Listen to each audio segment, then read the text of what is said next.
श्रीशुक उवाच।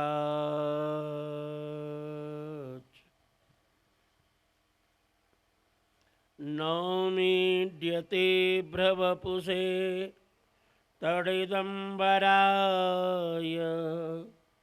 गुञ्जावतंस परिपिच्छलसन् मुखाय वन्यस्रजे कवलवेत्रविषाणवेणुं लक्ष्मश्रिये मृदुपदे पशुपाङ्गजाय लक्ष्मश्रिये मृदुपदे पशुपाङ्गजाय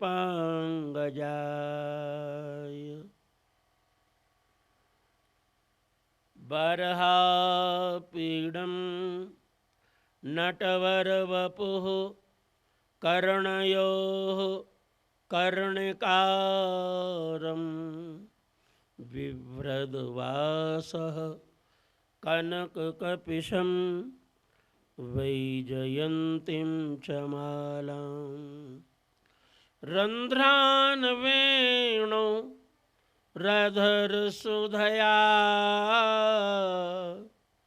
पूरयन् गोपवृन्दैः वृन्दारण्यं स्वपदरमणं प्राविशद् गीतकीर्तिः वृन्दारण्यं स्वपदरमणं प्राविशद् गीतकीर्ति अहो बकीयं स्तनकालकूटं जिघांसया पाययदप्यसाध्वीं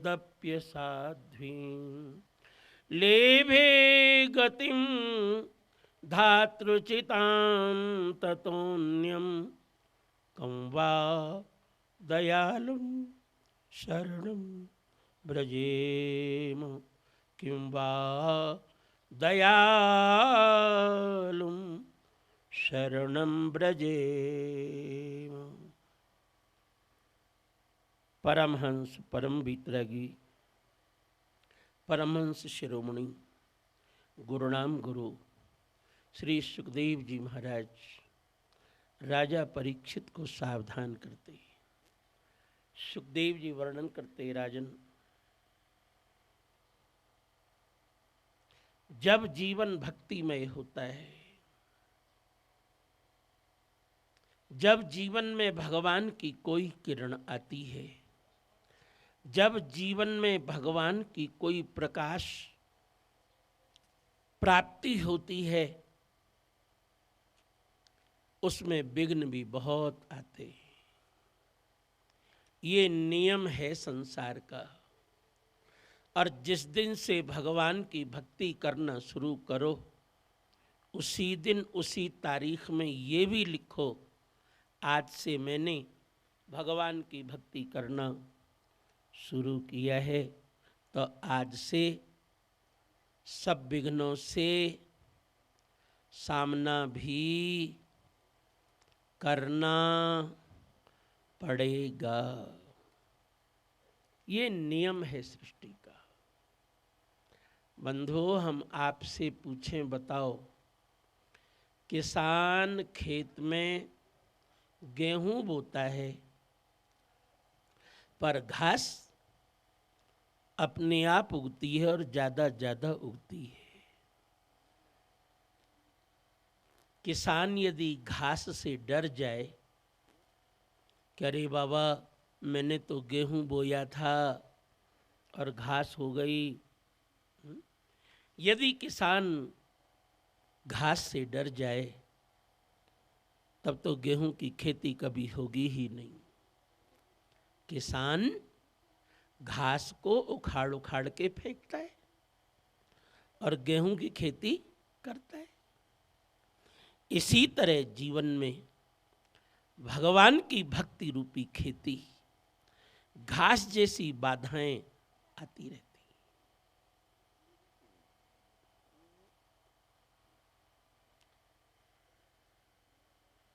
विद्यार्थी पढ़ता है,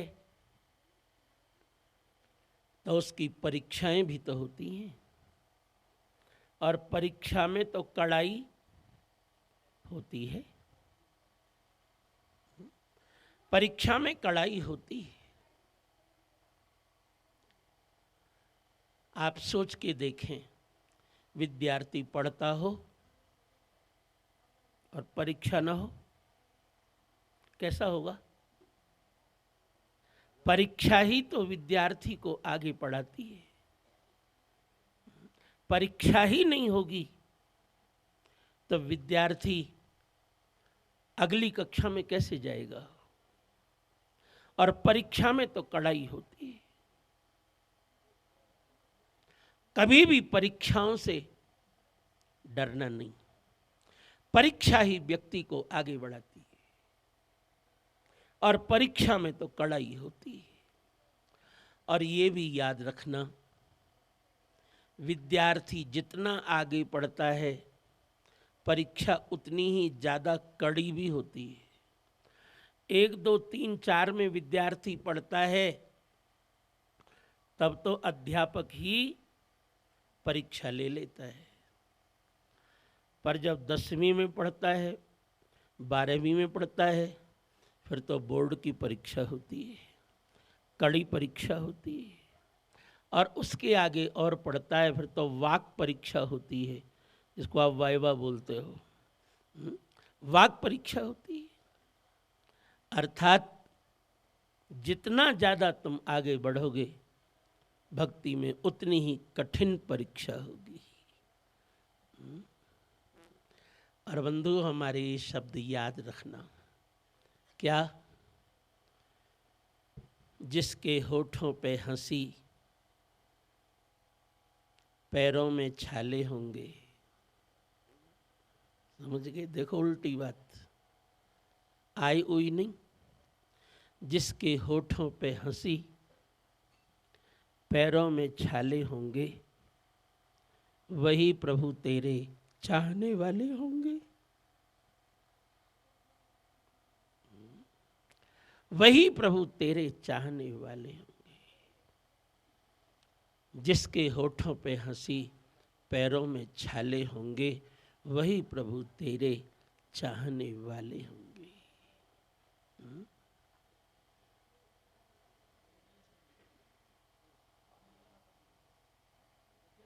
बंधुओं, याद रखना, भक्ति जैसे जैसे बढ़ेगी, कष्ट जैसे लगेंगे, पर आपको सही बताऊं, औरों को लगेंगे कष्ट है, पर भगवान के भक्त को जो भक्ति कर रहा है उसको कष्ट नहीं लगते, उसको कष्ट नहीं लगते। इसलिए तो मैंने कहा, जिनके होठों पे हंसी, पैरों में छाले होंगे। हाँ, तुमको देखने में लग रहा है कि बेचारा कष्ट पा रहा है, पर वो अंदर से कष्ट में नहीं होता, वो अंदर से सुखी होता है। संसार के कष्टों को कष्ट ही नहीं समझता। ये तो मेहमान हैं, आते जाते रहते हैं, इनका क्या है? सुख और दुख आने जाने वाले मेहमान होते हैं। बंधुओं, आप सब पढ़े लिखे हो। आज नहीं, अभी तो 2-3 दिन हम यहीं पर हैं, 2 दिन तो हैं ही। अभी सोच के बताना, समझ के बताना, पूछ के बताना, जानकारी करके अच्छी तरह बताना। क्या? किसी ऐसे महान व्यक्ति का नाम बताओ जिसके जीवन में कष्ट न आए हो। हमारा प्रश्न समझ गए सब लोग? किसी ऐसे महान व्यक्ति का नाम बताओ जिसके जीवन में कष्ट न आए हो। खैर, आप तो जब बताओगे तब बताओगे, पर मुझे तो ऐसा लगता है जिसके जीवन में कष्ट नहीं, वो महान ही नहीं बना है। कष्टों ने ही व्यक्ति को महान बनाया है। आप सोच के देखें, आज घर घर में राम जी की आरती हो रही है, पर पूरा रामचरित्र पढ़ के देखना, राम जी का पूरा जीवन कष्टमय है। और मुझे तो लगता है जितना कष्ट जीवन में सीता राम जी ने उठाया होगा, शायद उतना कष्ट और किसी ने नहीं उठाया होगा। राम जी को 14 वर्ष तक बिछाने को बिस्तर नहीं और खाने के लिए बर्तन नहीं। 14 वर्ष तक पत्तों पे सोना जंगल में, कुशा पे पत्थरों पे सोना, एक चादर भी नहीं, एक तकिया भी नहीं, पत्तों पे सोना और पत्तल पे खाना या हाथ पे खाना, चुल्लू से जल पीना, एक गिलास भी नहीं, एक थाली भी नहीं। 14 वर्ष तक। सोचो तो सही, सर्दियां भी तो आई होंगी, जंगल में सर्दियां भी तो आई होंगी, गर्मियां भी तो होंगी, वर्षा भी आई होंगी। कोई छाता नहीं, कोई प्लास्टिक नहीं। वर्षा है, पेड़ के नीचे खड़े हो जाओ और उसमें और ज़्यादा खतरा रहता है। वर्षा में पेड़ के नीचे खतरा रहता है, गिर जाए क्या पता है। सोचो राम जी ने 14 वर्ष इस तरह बिताए। मुझे तो लगता है अभी आपके जीवन में एक दिन भी ऐसा नहीं गया होगा। हाँ? यहाँ आपको बढ़िया बिस्तर मिल रहा है, बढ़िया खाने को मिल रहा है। क्यों? राम जी के बराबर कष्ट एक दिन भी वो हुआ है आपको क्या भी? 14 वर्ष महात्मा को सोने के लिए बिस्तर नहीं, खाने के लिए बर्तन नहीं,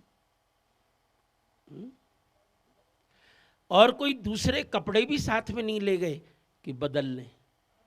जैसे खड़े थे वैसे ही वनवास हो गया। आज इसीलिए सीता राम जी की घर घर में आरती हो रही है। और बंधु, राम जी 14 वर्ष के बाद आए तो फिर सीता का त्याग सदैव के लिए। वो और ज्यादा कष्ट। क्या कष्ट? सीता तो वन में रह के वनवासिनी है और राम महल में रह कर के वनवासी। वन में रह के वनवासी होना सरल है, पर महल में रह कर के वनवासी जीवन बिताना ये कहीं ज्यादा कठिन है। सीता की मूर्ति बना करके अपनी बगल में रखते। सीता जंगल में चटाई पर सोती होगी, पत्तों पर सोती होगी। राम जी भी महल के अंदर चटाई बिछा करके और हाथ का तकिए लगा के सोते। जब सीता के लिए बिस्तर नहीं, मैं महल में कैसे सोऊं? मैं महल के गद्दे पर कैसे सोऊं?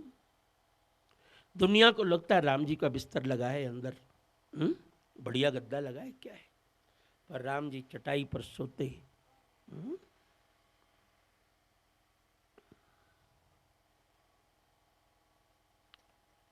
वनवास के कष्ट को याद करते रहते और जब अपने कमरे से बाहर निकलते तो मुकुट लगा के मुस्कुराते हुए निकलते। समाज को अपना दुख दिखाना नहीं राजा दुखी हो तो प्रजा दुखी हो जाएगी। राम जी को दिखाना भी नहीं है अपना कष्ट।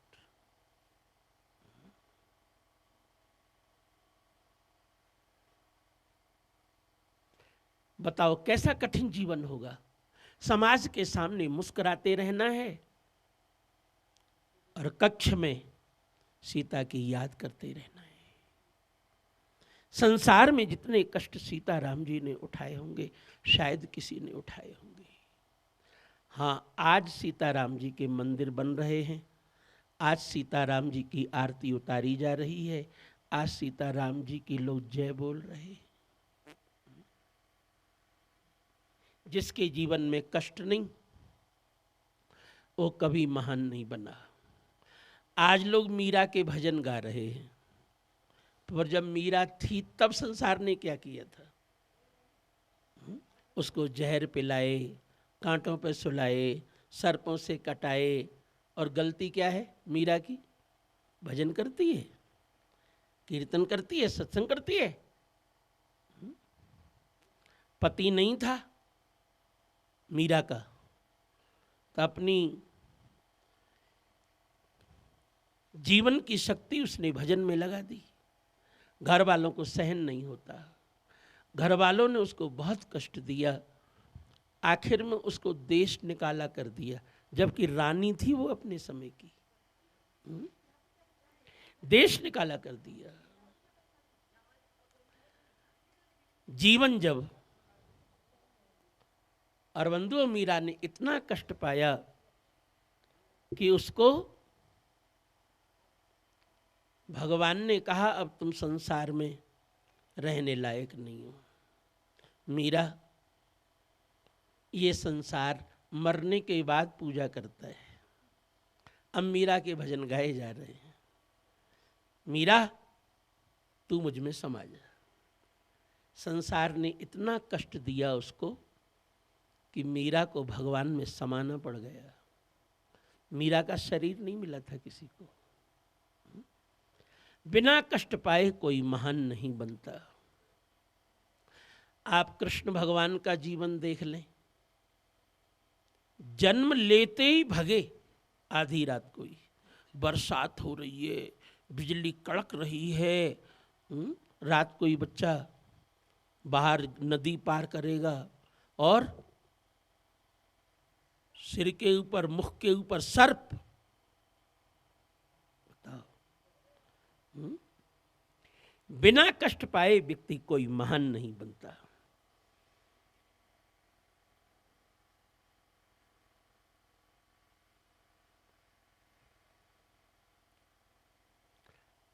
जिसके जीवन में कष्ट नहीं वो कभी महान नहीं बना।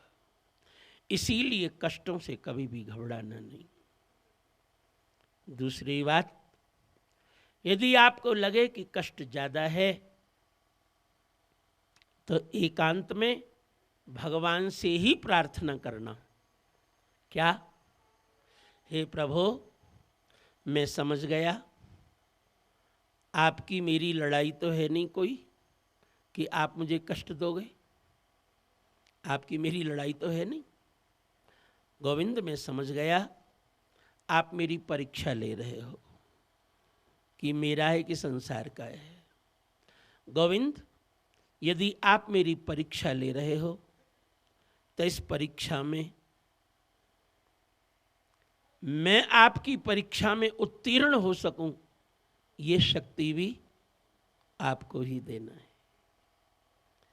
यदि आप मेरी परीक्षा ले रहे हो तो मेरे अंदर बैठ करके परीक्षा भी आप ही दे रहे हो। मैं आपकी परीक्षाओं में उत्तीर्ण हो सकूं, ये शक्ति भी आपको ही प्रदान करना है। तो बंधु, फिर आपको कष्ट नहीं लगेंगे। आपको वो कष्ट नहीं लगेंगे। और बहुत ध्यान से सुनो हमारी बात। क्या?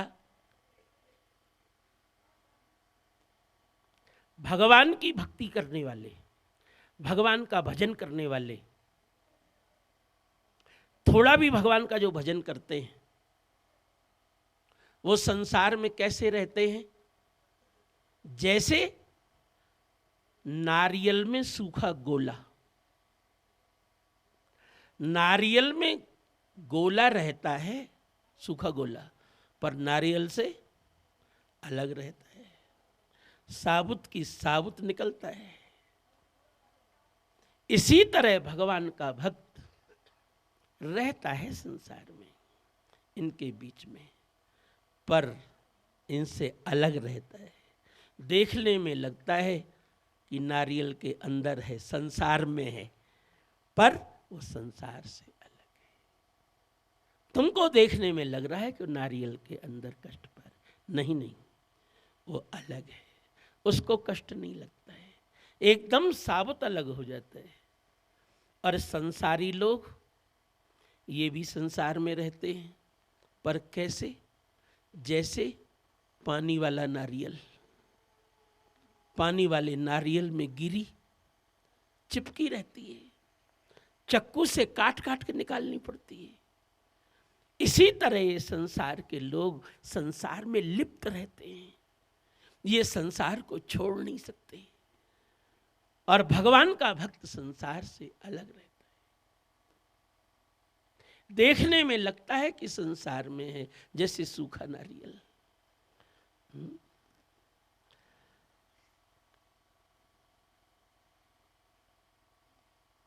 कल कोई भक्त बताया कि किसी का शरीर छूट गया, किसी भक्त का। मुझे लगता है कितना सौभाग्यशाली होगा। किसी भक्त का शरीर छूटा कोई, कितना सौभाग्यशाली होगा। पुरुषोत्तम मास अष्टभू वैकुंठ में प्रधान भू वैकुंठ, और सब वैकुंठ हैं और ये प्रधान भू वैकुंठ है। प्रधान वैकुंठ क्यों है? और जगह भगवान के एक एक अवतार, और यहाँ भगवान के सब अवतार। रोज नए नए शालिग्राम लाला के लोग दिखा रहे हैं, महाराज जी ये कौन से हैं, महाराज जी ये कौन से हैं, महाराज जी ये कौन से हैं। अष्टभू वैकुंठों में प्रधान वैकुंठ। और श्रीमद् भागवत तो मृत्यु ही सुधारने की कथा है। राजा परीक्षित कथा सुना तो सुनने के बाद ये थोड़ी कि जीवित रहा, नहीं, मृत्यु सुधर गई, बस ये बात है। ये तो मृत्यु सुधारने की कथा है, और इसी मृत्यु को मृत्यु कहते हैं, यही सुधरना है। जो भी भक्त होगा नंदोत्सव करके, सबको बधाई बांट करके, किसी से कोई सेवा नहीं, घर वालों से भी कोई सेवा नहीं है, और हमारे हाथ से चरणामृत लेकर के तुम नहीं तो जाके दिए हैं। वाह, धन्य हो ऐसे पुरुष को, भाग्यशाली को। भागवत तो मृत्यु सुधारने की ही कथा है बस। रोज तो तुम बोलते हो, अब झूठ बोलते हो कि सच बोलते हो ये तो मुझे नहीं मालूम। क्या? गोविंद मेरी ये प्रार्थना है, भूलूं न मैं न कभी तुम्हारा, निष्काम हो के दिन रात गाऊं, गोविंद दामोदर माधवेति, देहांत काले तुम सामने हो, बंशी बजाते मन को लुभाते, गाता यही मैं तननाथ त्यागूं, गोविंद दामोदर माधवेति। रोज यही तो गाते हो। धन्य।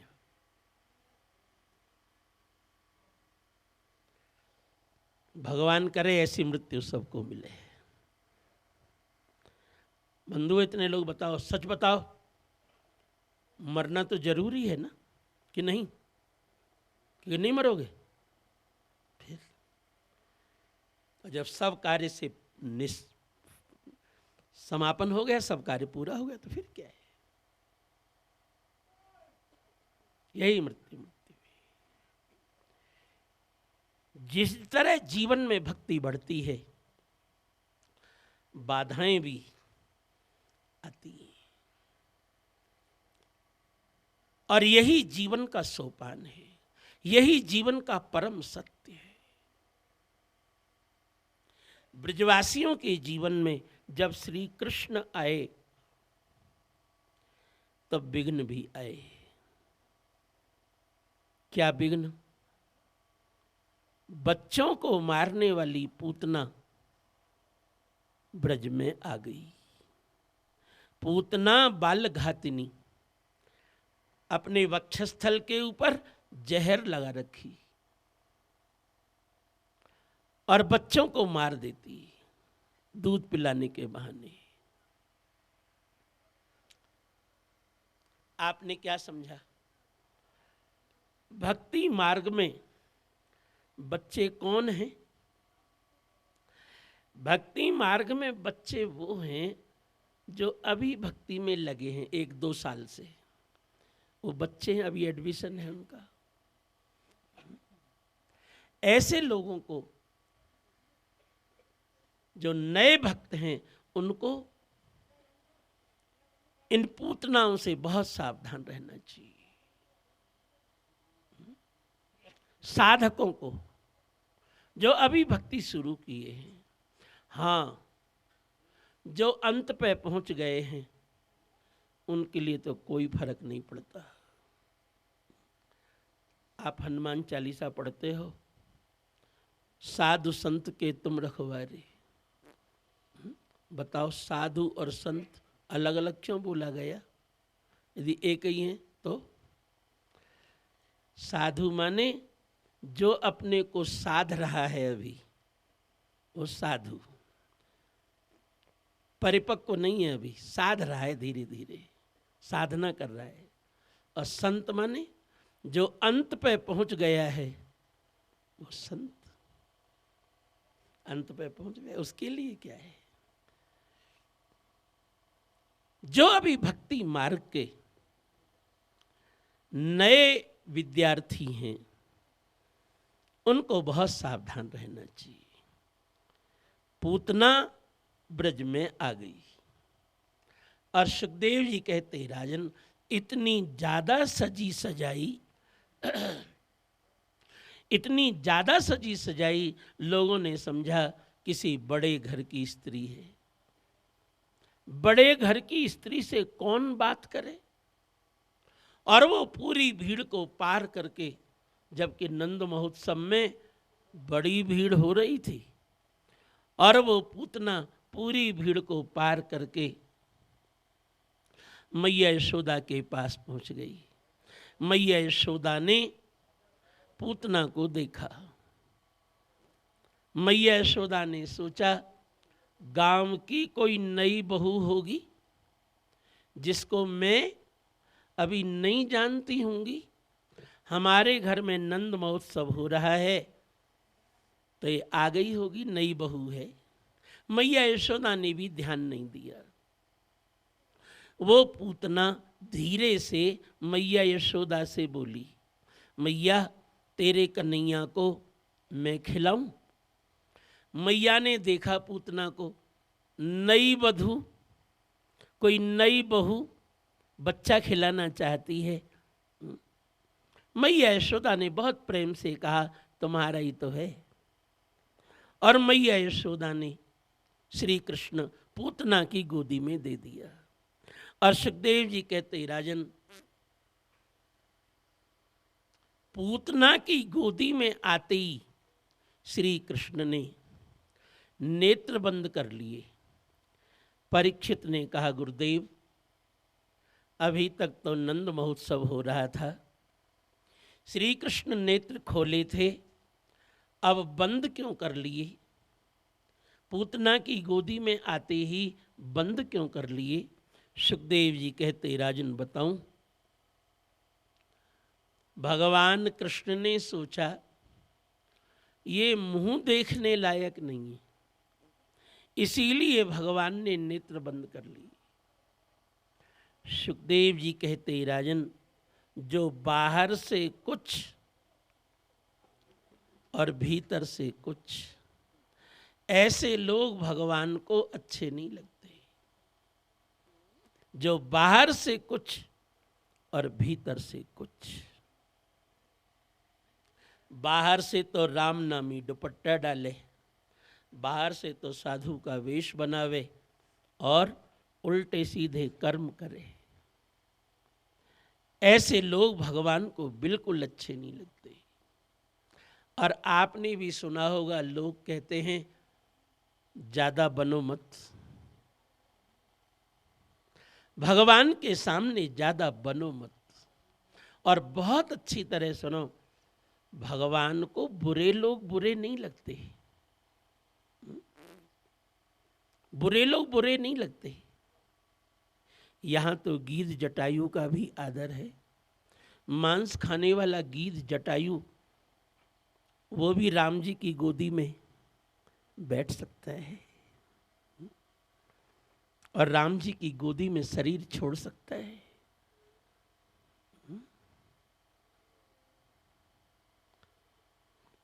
बताओ, मांस खाने वाला गीध जटायु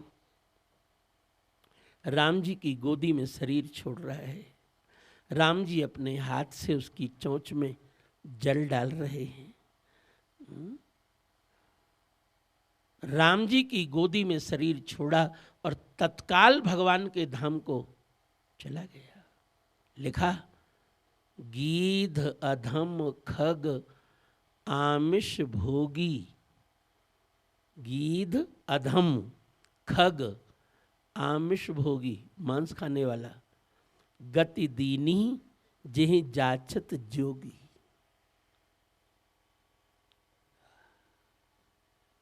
क्यों? राम जी चाहते तो इसको अमर बना देते, पर नहीं। ऐसा सुंदर मौका वो कब चूकने वाला था। तत्काल राम जी ने उसको अपने धाम को भेज दिया। गीध अधम खग आमिष भोगी, गति दीनी जेहि जाचत जोगी। भगवान को बुरे लोग बुरे नहीं लगते। शबरी जाति की अच्छी नहीं, आचार विचार जाने नहीं, वो 80 वर्ष की बुढ़िया, बोलना जाने नहीं, मंत्र जाने नहीं, पर राम जी इसकी कुटिया में बैठ रहे। क्या समझे आप? भगवान को बुरे लोग बुरे नहीं लगते। भगवान को बुरे वो लोग लगते हैं जो बाहर से कुछ और भीतर से कुछ। भगवान के सामने बनो मत। यदि कोई कष्ट है, यदि कोई दोष है, तो भगवान के सामने स्पष्ट कहो, हे प्रभु, मैं इन दोषों को छोड़ना चाहता हूं और मैं पूरा प्रयत्न भी करता हूं, पर जब तक आप कृपा नहीं करोगे तब तक मैं इन दोषों को छोड़ नहीं पाऊंगा। गोविंद, आपने ही कहा है, अहम त्वा सर्व पापेभ्यो मोक्षयिष्यामि, तू मेरी शरण में आ जा, मैं तुझे सब पापों से मुक्त कर दूंगा। तो गोविंद, मैं आपकी शरण में आया हूं, अब जिम्मेदारी आपकी। भगवान को बुरे लोग बुरे नहीं लगते।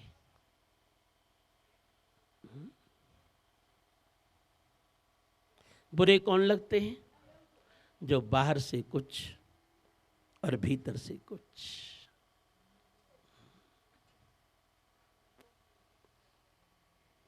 हमारे आचार्य श्री ने लिखा, देखो भगवान बात कर रहे हैं और हमारे आचार्य गुरुदेव कह रहे हैं क्या? न निंदितम कर्म तदस्ति लोके, सहस्रशोयन्न मया व्यधायि, सोहम विपाकावसरे मुकुंद, कृंदामि संप्रत्य गतिस्तवाग्रे। हे प्रभु, संसार में कोई भी ऐसा निंदित कर्म नहीं है जिसको मैंने हजारों बार न किया हो। देखो, पापों को छुपाना क्यों है? डॉक्टर से बीमारी छुपाओगे तो ठीक कैसे होगे? भगवान से भी पापों को छुपाओगे तो कभी ठीक नहीं होंगे। भगवान को बुरे लोग बुरे नहीं लगते। कोई दोष है तो भगवान के सामने ऐसे ही जाओ, अपराध सहस्र भाजनम, सहस्रों अपराधों का भाजन हूँ, पात्र हूँ। पतितम, पतित हूँ। भीम भवार्ण भोदरे, भीम माने कठिन, भवार्णव माने संसार, उदरे माने पेट में, संसार सागर में पड़ा हूँ। अपराध सहस्र भाजनम पतितम भीम भवार्ण भोदरे, उदरे। अगतिम, आपको छोड़कर के और कहीं मेरी गति भी नहीं है कि और कहीं जाऊं। अगतिम शरणागतम हरे, हे हरे, हरि संबोधन है हरे। अगतिम, आपको छोड़ करके और कोई गति नहीं है, मैं आपकी शरणागत हूँ। हे प्रभु, आप मुझे अपना समझ लो, आत्मसात कुरु, अपना समझ लो। भगवान को बुरे लोग बुरे नहीं लगते। बुरे कौन लगते हैं? जो बाहर से कुछ और भीतर से कुछ। बाहर से तो भगत जी का वेश बनावे और अंदर से उल्टे सीधे कर्म करे। ऐसे लोग भगवान को अच्छे नहीं लगते। भगवान के सामने बनो मत। बंधो, कोई कोई बात बड़ी सुनने लायक होती है। एक दिन मैं आश्रम में बैठा था, कोई भक्त आया, धोती पहने, पूरा तिलक लगाए, नाक से लेके सिर तक पूरा पूरा तिलक लगाए, चोटी, कंठी भी, जनेऊ भी और माला झोली भी, प्रणाम किया। मैंने कहा कहिए। वो आदमी बोला महाराज जी मैं भी वैष्णव हूँ। मैंने कहा वो तो आपके स्वरूप से ही पता चल रहा है, तिलक चोटी जनेऊ, आप वैष्णव। फिर वो आदमी बोला महाराज जी मैं वैष्णव धर्म का पूरा पालन करता हूँ। मैंने कहा करना ही चाहिए, आप वैष्णव हैं, वैष्णव धर्म का पालन करना चाहिए। फिर बड़े प्रेम से बोला महाराज जी मैं बिना भोग लगाए कभी नहीं खाता। मैंने कही तो है, वैष्णव को बिना भोग लगाए नहीं खाना चाहिए। फिर वो आदमी बोला महाराज जी कभी कभी पीता हूँ पर तुलसी दल डाल के पीता हूँ। है, हम तो उसका मुंह देखने लगे। देखो उसके मुंह की बात भगवान ने कैसी निकाली। पीता हूँ, थोड़ी सी पुरानी आदत है, ठंडी में पीता ना हूँ, पर भोग लगा के पीता हूँ, तुलसी दल डाल के पीता हूँ, वैष्णव हूँ। हमने कहा हट मूर्ख कहीं का।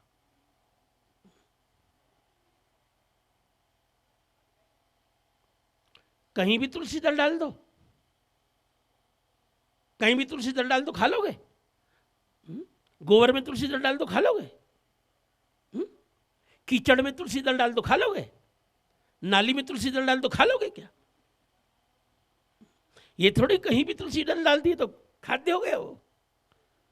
भगवान ने गीता में स्पष्ट कहा सात्विक भोजन क्या है, राजस भोजन क्या है, तामस भोजन क्या है, भगवान को क्या भोग लगना चाहिए, तुलसी दल कहाँ डालना चाहिए, सात्विक भोजन। भगवान ने स्पष्ट गीता में एक एक बात लिखी।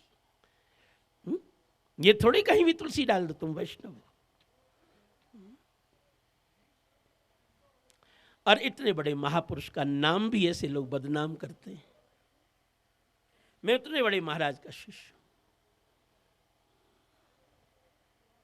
भगवान को ऐसे लोग अच्छे नहीं लगते जो बाहर से कुछ और भीतर से कुछ। गुरु जी के सामने जाओ, गुरु जी के सामने जाओ तो लंबे लंबे टीका मारो। गुरु जी के सामने जाओ तो लंबे लंबे टीका मारो, और फिर किसी पार्टी में और किसी उत्सव में देखो प्लेटफार्म साफ, फिर नहीं पता चलता ये भगवान के भी हैं क्या कुछ। और भक्ति का ढोंग गुरु जी के सामने, ओ लंबी दंडवत हर गुरु जी, हर गुरु जी। हाँ, 500 रुपया दक्षिणा चढ़ा दिए, सोचे गुरुजी प्रसन्न हो जाएंगे। और इनको ये नहीं मालूम गुरुजी घर द्वार परिवार सब छोड़े हैं। 500 रुपये में कोई मुझे थोड़ी ठग सकता है। तुम जैसे मेरे सामने हो, मेरे पीछे भी आप वैसे हो। लोग कहें महाराज जी वो मिला था, शादी में तिलक लगाया था, मुझे कितनी प्रसन्नता होगी। 500 रुपये चढ़ाने से मेरी कौन फर्क पड़ता है। भगवान को बुरे लोग बुरे नहीं लगते, बुरे वो लगते हैं जो बाहर से कुछ और भीतर से कुछ। बाहर से तो भगत जी गुरु जी के सामने लंबी दंडौत, और उल्टे सीधे सब कर्म करें। पूतना को देख के भगवान ने नेत्र बंद कर लिए, ये मुंह देखने लायक नहीं। बंधुओं समझ गए, भगवान के सामने ज्यादा बनना मत। जैसे बाहर हो वैसे भीतर भी होना, यही कोशिश करना। पूतना को देख के भगवान ने नेत्र बंद कर लिए। पूतना ने 1-2 बार तो श्री कृष्ण को हिलाया और फिर अपना पल्ला श्री कृष्ण के ऊपर डाल दी और जहर लगा हुआ स्तन श्री कृष्ण के मुख में दे दिया। और सुखदेव जी कहते, राजन, हमारे श्री कृष्ण का एक स्वभाव है। क्या स्वभाव? लेते हैं तो पूरा और देते हैं तो पूरा। लेते हैं तो पूरा, क्या कहते हैं? मेरा बनना है तो सबको छोड़ करके मेरा बन। सर्वधर्मान परित्यज्य, ये पहले कहते हैं, बाद में कहते हैं माम एकम शरणम व्रज। सबको छोड़ करके मेरा बनो। ये नहीं कि गंगा गई तो गंगादास, और जमुना गई तो जमुना दास, अयोध्या गई तो सरयू दास। क्यों? भगवान को ऐसा अच्छा नहीं लगता है। मेरा बनना है तो बस मेरा ही बन। कहीं आपने भी तो नहीं सुन लिया है कि मेरा भी बन? क्यों भैया, भी तो नहीं सुने हो? भी नहीं बोला हूं, ही बोला हूं। HI, समझ गए? मुझे तुम पे विश्वास नहीं होता है जल्दी, तुम क्या सुन लेते हो। मेरा ही बन, माम एकम शरणम व्रज। मेरा ही बन। कल को आपको याद होगा, कल मैंने बताया था, अभी तो भगवान राधा कृष्ण के सामने कह रहे थे, त्वमेव माता च पिता त्वमेव। अब शंकर जी के सामने पहुंचे, त्वमेव माता च पिता त्वमेव। चलो यहाँ तक भी ठीक रहा। अब भैरव बाबा के सामने पूछे, त्वमेव माता च पिता त्वमेव। दुर्गा के सामने पूछे, त्वमेव माता च पिता त्वमेव। यही तो श्लोक याद है तुमको? और फिर फलाने बाबा के सामने पहुंचे, तुम्हारा बाबा, त्वमेव माता च पिता त्वमेव। ये बताओ, कितनी बार बाप बदलोगे, कितनी बार माँ बदलोगे? कितनी बार बाप बदलोगे, कितनी बार माँ बदलोगे?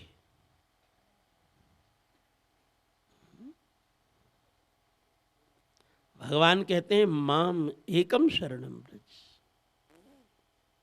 एकमात्र मेरी शरण में आओ। लेते हैं तो पूरा और देते हैं तो पूरा। मेरा बनना है तो मेरा ही बन। और बंधु, आप ये मत समझना कि महाराज कुछ अपनी तरफ से कहते हैं, आप भी जानते हो, आप जानते हो अच्छी तरह स्त्री अपने पति की बनती है। बताओ, सबको छोड़ करके बनती है ना। माता पिता भाई बंधु परिवार घर सब छोड़ती है, सहेली सब छोड़ के तब बहू पति की बनती है, तभी विश्वास करता है पति। अब कहीं जाएगी तो बिना पति की आज्ञा के नहीं जाएगी। बाप के घर भी जाएगी तो पति से पूछ के जाएगी। क्यों? आप जानते हो इस बात को। तो फिर भगवान का बनने में आपको क्यों परेशानी हो रही है? फलाना बाबा, फलाना बाबा, फलानी देवी, फलानी देवी। मेरा बनना है तो मेरा ही बनो। लेते हैं तो पूरा और देते हैं तो पूरा। और देवी देवता थोड़ा मोड़ा देते हैं, पर भगवान देते हैं तो थोड़ा नहीं देते, अपने को ही दे देते हैं फिर। अब चाहे तू रथकवा,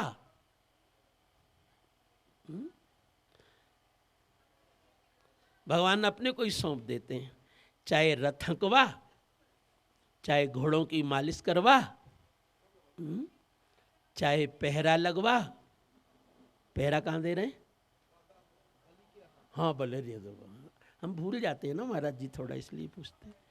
देखो, अर्जुन का रथ हाँकते हैं, बलि का पहरा देते हैं। थोड़ा नहीं देते, देते हैं तो अपने को ही देते हैं। और देवी देवता थोड़ा बहुत कुछ दे देंगे, वरदान जाओ ये हो जाए वो हो जाए। भगवान तो अपने को ही दे देते हैं।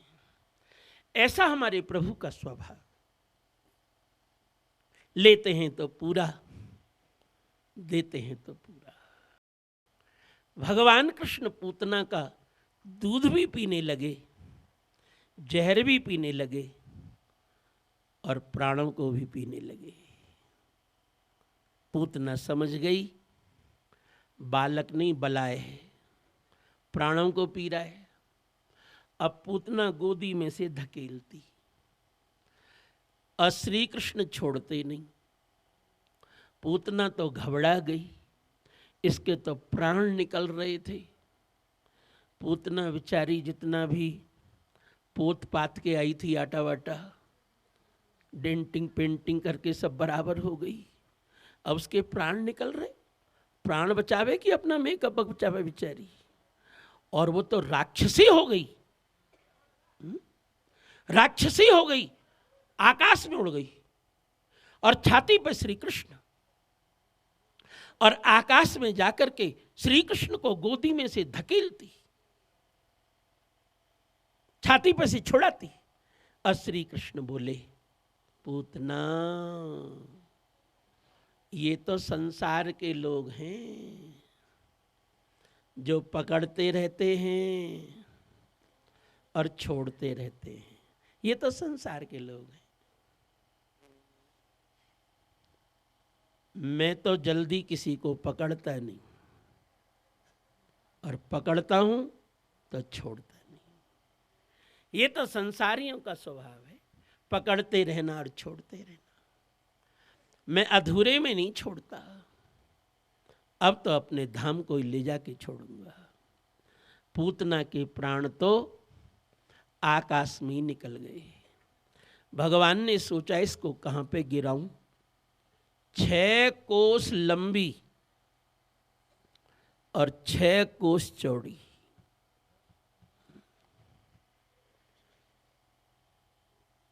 यदि किसी गांव पे गिराई तो पूरा गांव समाप्त हो जाएगा, और यदि किसी खेत पे गिराई तो किसी गरीब का बेचारे का खेत समाप्त हो जाएगा। इसको कहां पे गिराऊं? बहुत सोच करके श्री कृष्ण ने निर्णय लिया, मथुरा और गोकुल के बीच में कंस का बहुत बड़ा बगीचा है आम का। भगवान कृष्ण ने सोचा यहां पे ठीक रहेगी। एक तो कंस की भेजी हुई है, तो अंतिम समय कंस के यहाँ पहुँच जाएगी। और दूसरी बात, अभी लकड़ियों की भी तो जरूरत पड़ेगी, और लकड़ी तो अंतिम समय रिश्तेदारों की लगती है। कंस की भेजी हुई है, कंस का बगीचा, लकड़ी भी कंस की लगे। और तीसरी बात, भगवान कृष्ण ने सोचा अकेली अकेली क्या जाएगी, कंस के बहुत से राक्षस भी इसी बगीचा में रहते हैं, वो भी इसके साथ वैकुंठ जाएं।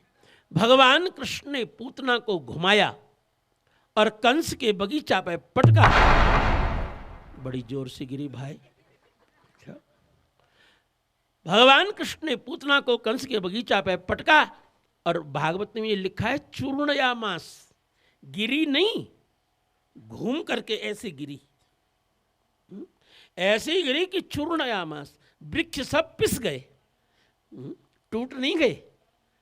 सुखदेव जी कहते चूर्णयामास, पिस गए सब वृक्ष। बड़ी जोर से आवाज हुई, सब ग्वाल बाल दौड़ रहे थे, क्या हुआ क्या हुआ क्या हुआ क्या हुआ क्या हुआ, क्या हुआ। मैया यशोदा दौड़ रही थी, मेरा कन्हैया मेरा कन्हैया मेरा कन्हैया। ग्वाल वालों ने कहा मैया तेरा कन्हैया क्या हुआ। मैया ने कहा सुबह ही सुबह एक राक्षसी आई थी, मैं उसे पहचान नहीं पाई, और वो मेरे कन्हैया को लेके आकाश में चली गई। ग्वाल वालों ने कहा मैया आवाज तो इधर से आई है। सब ग्वाल वाल उधर ही दौड़े, सब वृक्ष टूटे हुए पड़े। बड़ी बड़ी राक्षसी वृक्षों के बीच में पड़ी।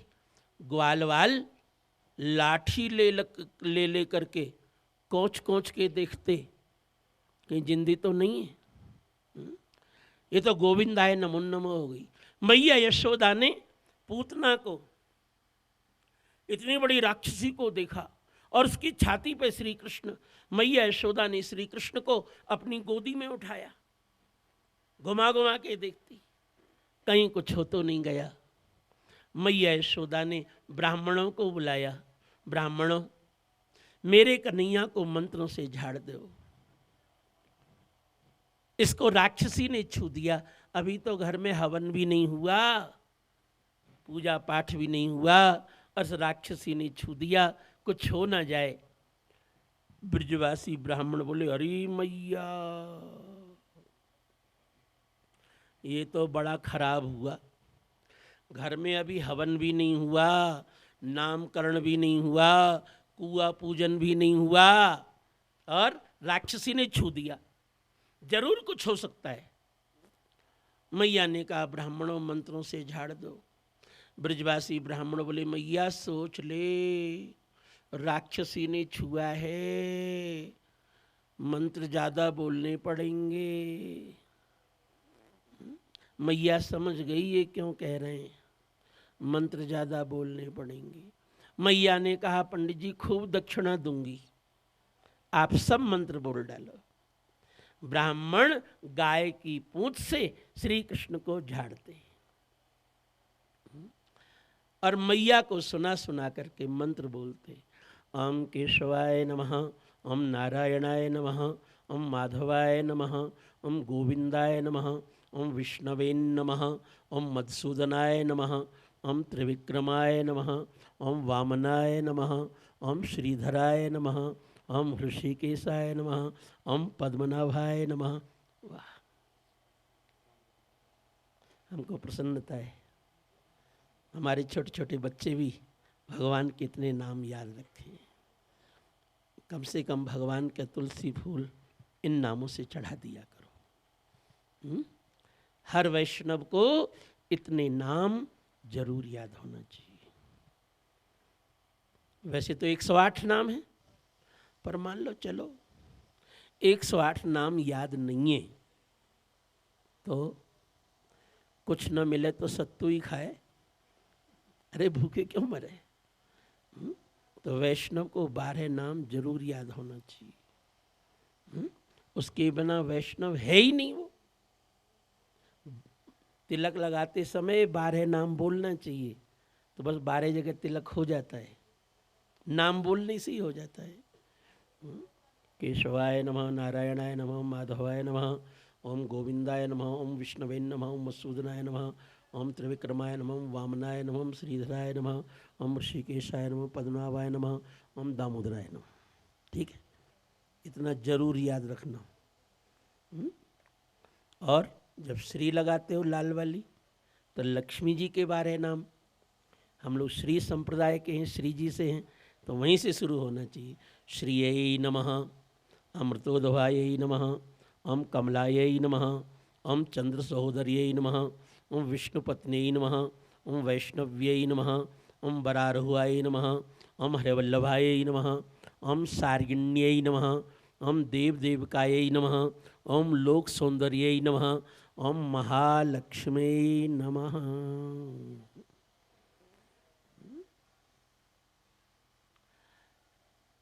ब्राह्मण मंत्रों से झाड़ते।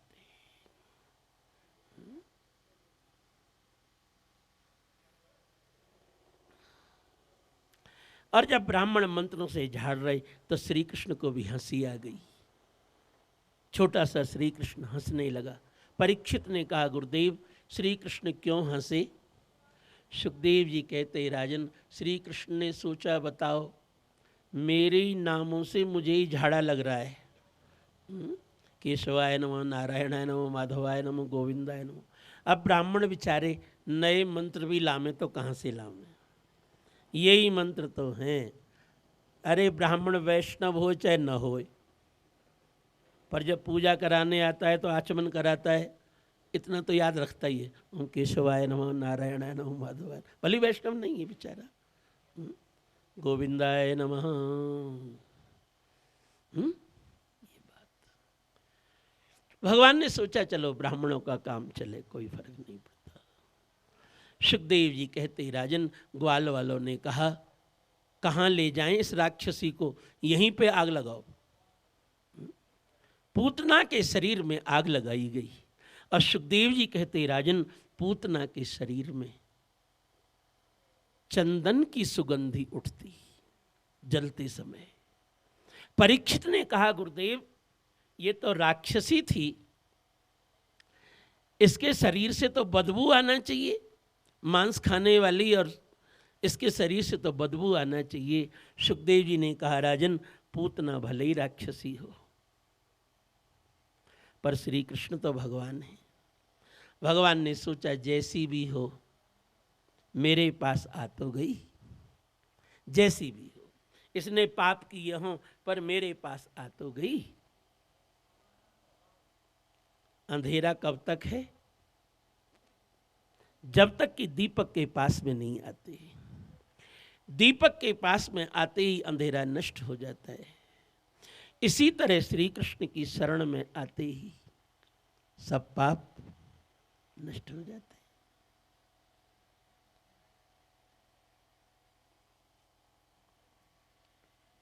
सुखदेव जी कहते, राजन पूतना ने श्री कृष्ण को जहर पिलाया, लोग ऐसे कहते हैं।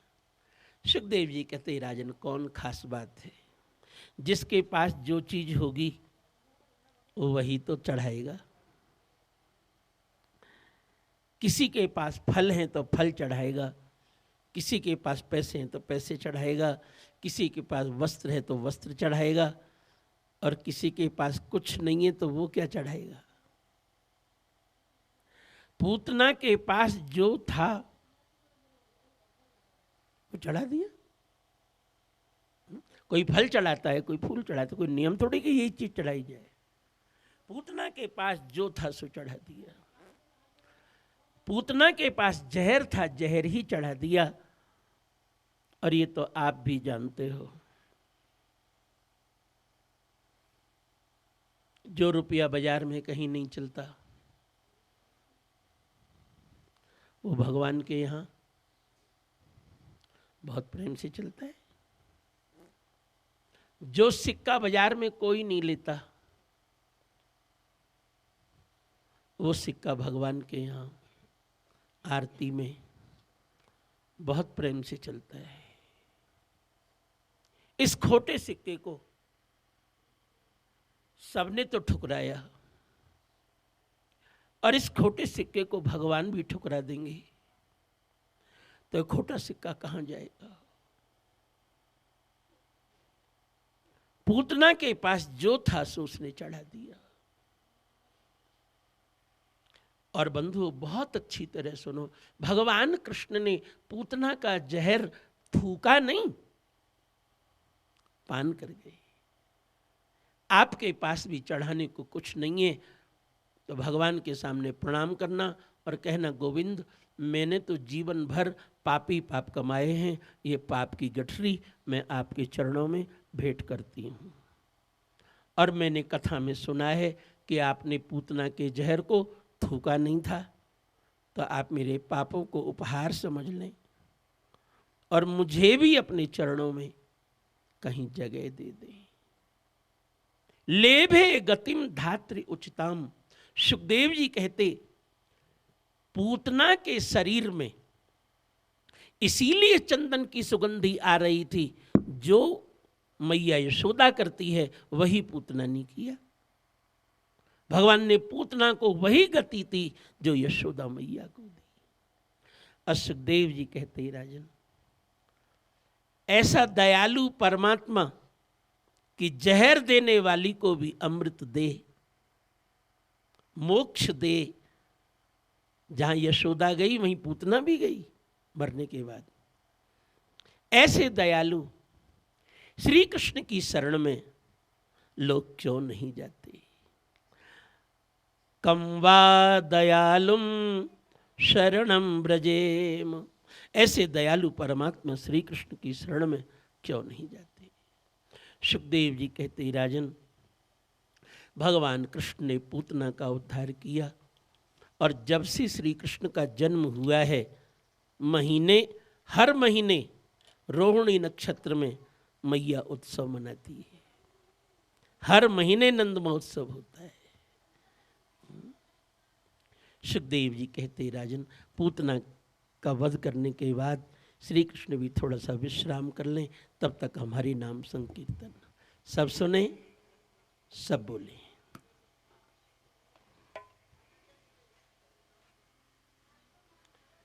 मेरा गोपाल गिरधारे जमाने से निराला है। मेरा गोपाल गिरधारे जमाने से निराला है। मेरा गोपाल गिरधारे जमाने से निराला है। मेरा गोपाल गिरधारी जमाने से निराला है। रंगीला है, रसीला है, न गोरा है न काला है। रंगीला है, रसीला है, न गोरा है न काला है। मेरा गोपाल गिरधारे जमाने से निराला है। मेरा गोपाल गिरधारे जमाने से निराला है।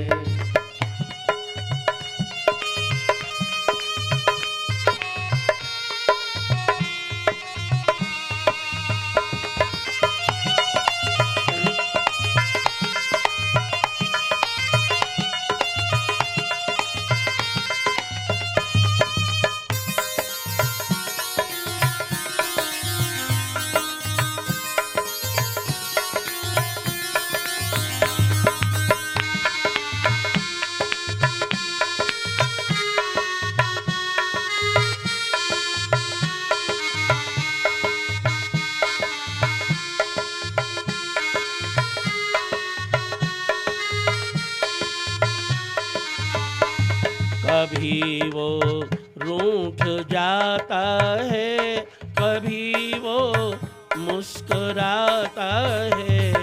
कभी वो रूठ जाता है, कभी वो मुस्कुराता है।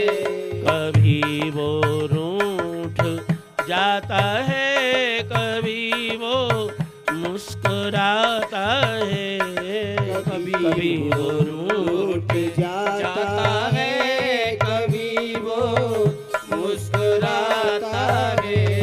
इसी दर्शन के खातिर तो बड़े नाजों से पाला है। इसी दर्शन के खातिर तो बड़े नाजों से पाला है। इसी दर्शन के खातिर तो बड़े नाजों से पाला है। इसी दर्शन के खातिर तो बड़े नाजों से पाला है। मेरा गोपाल गिरधारी जमाने से निराला है। मेरा गोपाल गिरधारी जमाने से निराला है। रंगीला है, रसीला है, न गोरा है न काला है। रंगीला है, रसीला है, न गोरा है न काला है। मेरा गोपाल गिरधारी जमाने से निराला है। मेरा गोपाल गिरधारी जमाने से निराला है।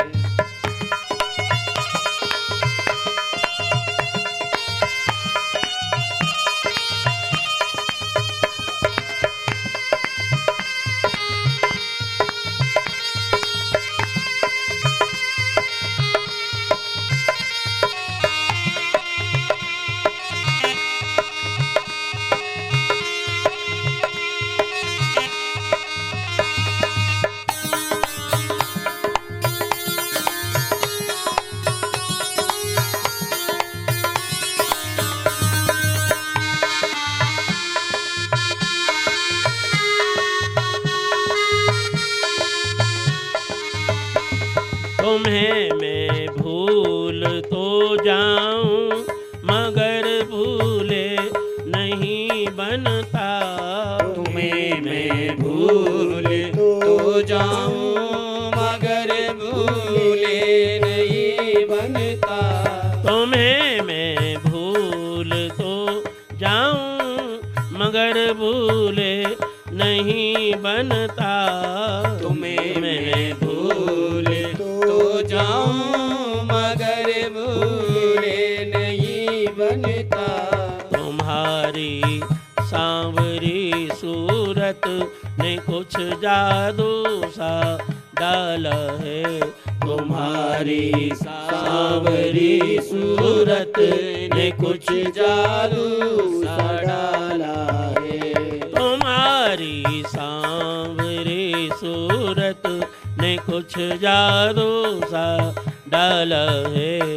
तुम्हारी सांवरी सूरत ने कुछ जादू सा डाला है। मेरा गोपाल गिरधारी जमाने से निराला है।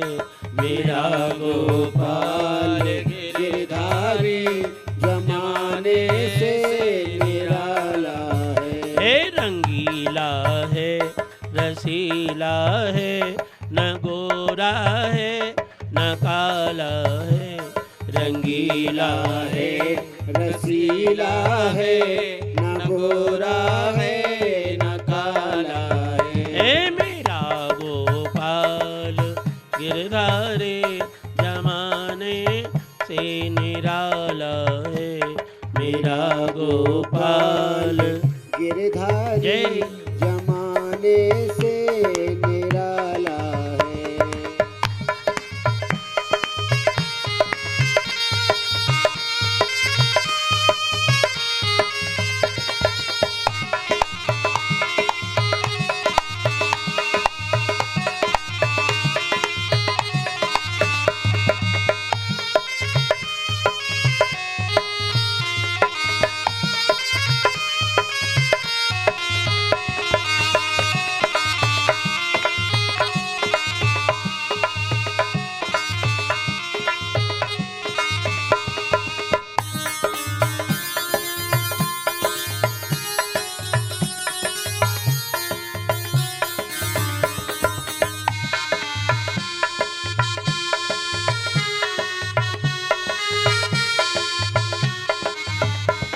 मजे से दिल में आ बैठो, मेरे नैनों में बस जाओ। मजे से दिल में आ बैठो, मेरे नैनों में बस जाओ। मजे से दिल में आ बैठो, मेरे नैनों में बस जाओ। मजे से दिल में आ बैठो, मेरे नैनों में बस जाओ। अरे गोपाल मन मंदिर तुम्हारा देखा भाला है। अरे गोपाल मन मंदिर तुम्हारा देखा वाला है। अरे गोपाल मन मंदिर तुम्हारा देखा भाला है। अरे गोपाल मन मंदिर तुम्हारा देखा वाला है। हे मेरा गोपाल गिरधारी जमाने से निराला है। मेरा गोपाल गिरधारी जमाने से निराला है। रंगीला है रसीला है, न गोरा है न काला है। रंगीला है रसीला है न गोरा है न काला है। हे मेरा गोपाल गिरधारी जमाने से निराला है। मेरा गोपाल गिरधारी जमाने से निराला है।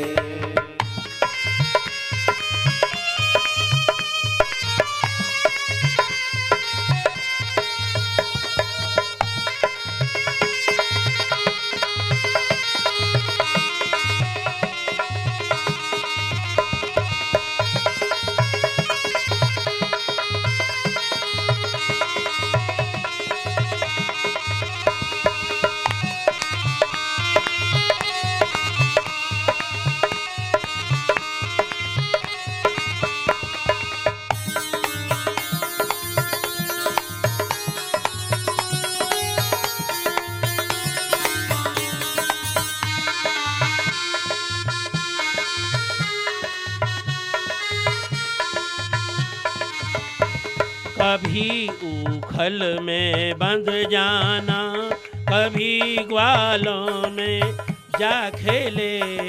कभी उखल में बंध जाना, कभी ग्वालों में जा खेले। कभी उखल में बंध जाना, कभी ग्वालों में जा खेले। कभी उखल में बंध जाना, कभी ग्वालों में जा खेले। तुम्हारी बाल लीला ने बड़े धोखे में डाला है। तुम्हारी बाल लीला ने बड़े धोखे में डाला है। तुम्हारी बाल लीला ने बड़े धोखे में डाला है।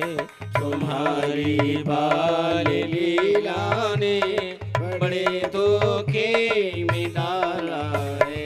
मेरा गोपाल गिरधारी जमाने से निराला है।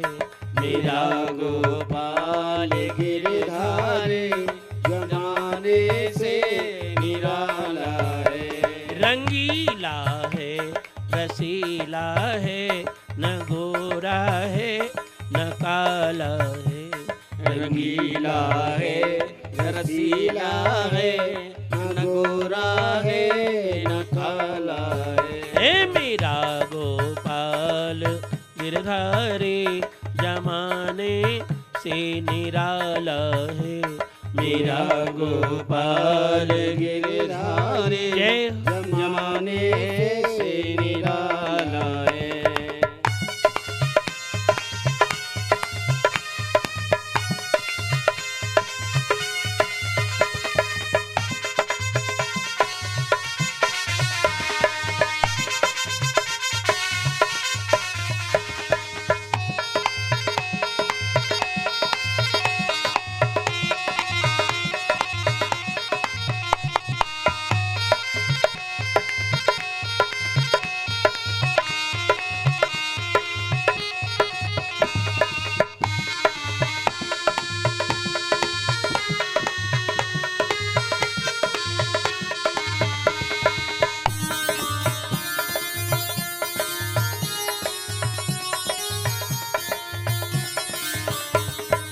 हैं मुझसे हजारों हैं, मगर मेरे तुम ही तुम हो।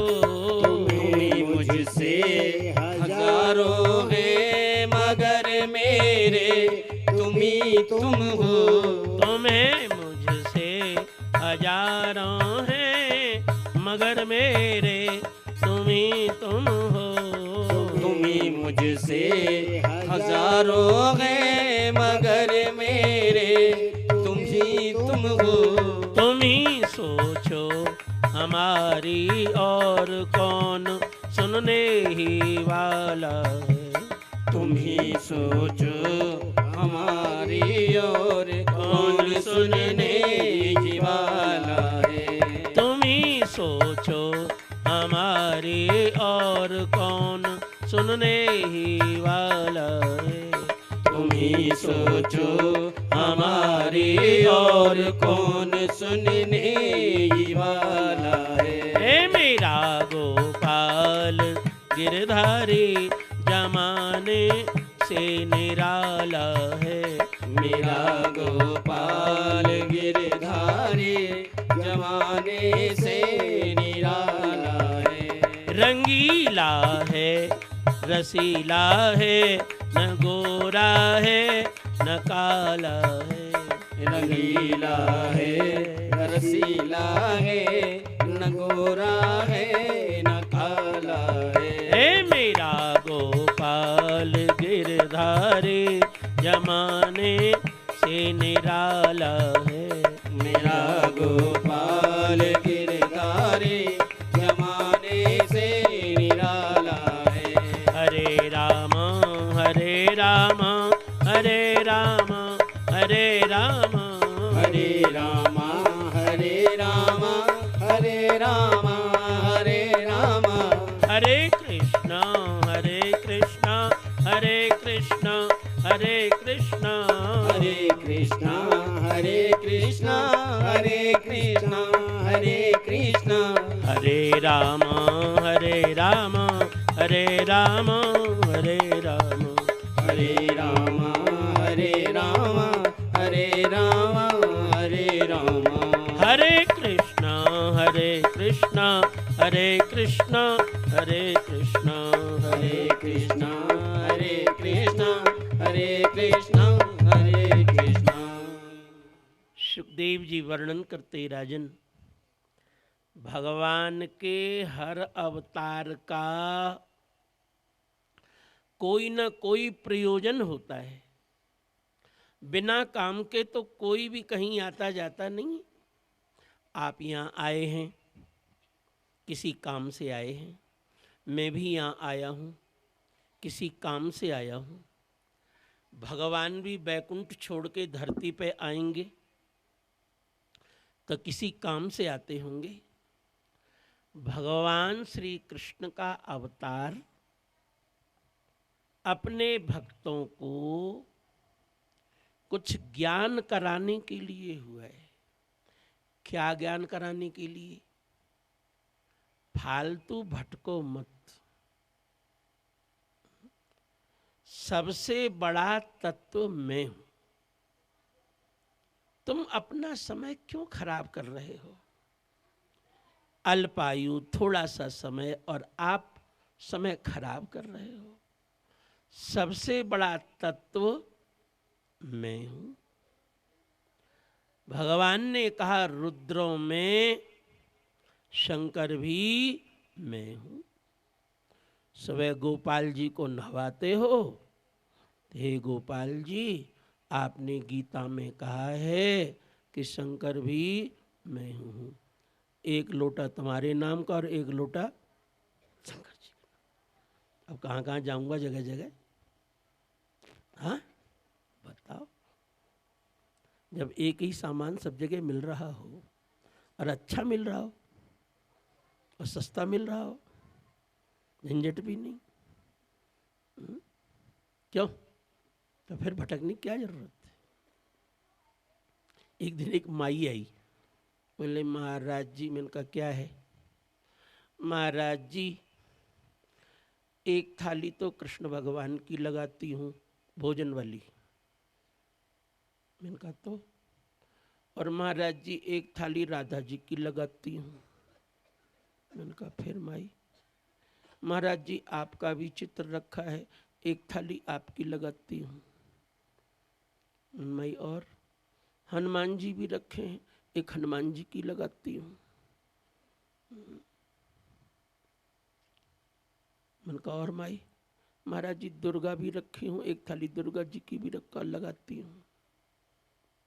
मैंने कहा माई ये बता, घर वाले तुझको घर से निकाल नहीं रहे?